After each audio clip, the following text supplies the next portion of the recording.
సరిహద్దు ప్రాంతాల నుంచి అక్రమంగా మద్యం రవాణా చేస్తున్న స్మగ్లర్లను పోలీసులు అదుపులోనికి తీసుకున్నారు. అతని వద్ద నుంచి ఓ కారుతో పాటు 4 లక్షల రూపాయలు విలువ చేసే మద్యాన్ని స్వాధీనం చేసుకున్నారు.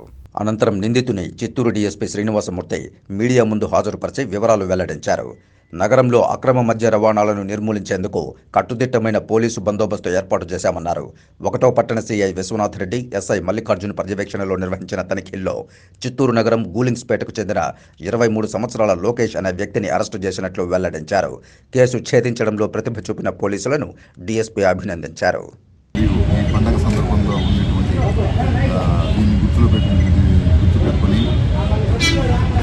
ఈ ఎన్ఫోర్స్మెంట్ వర్క్ మీద పూర్తి కాన్సన్ట్రేషన్ చేశాము.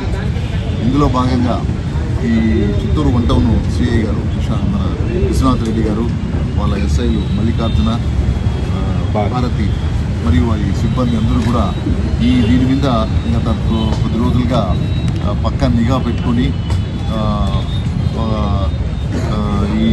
ఈ ఇల్లీగల్గా ట్రాన్స్పోర్ట్ అవుతున్నటువంటి లిక్కర్ను పట్టుకోవాలనే ఉద్దేశంతో వాళ్ళు నిఘా పెట్టుకొని ఆ నిఘా ప్రకారము వెహికల్ చెక్ మన గోస్పెల్ చర్చ్ దగ్గర ఒక వ్యక్తి అనుమానాస్పదంగా ఉండి ఈ మారుతి వ్యాగనర్ కారును ముందు పెట్టుకొని కొద్దిగా అనుమానాస్పదంగా ఉంటే మా సిఐ గారు వారి సిబ్బంది అంతా కూడా వెరిఫై చేస్తే ఆ వెహికల్లో దగ్గర 1700 అమృత్ సిల్వర్ కప్స్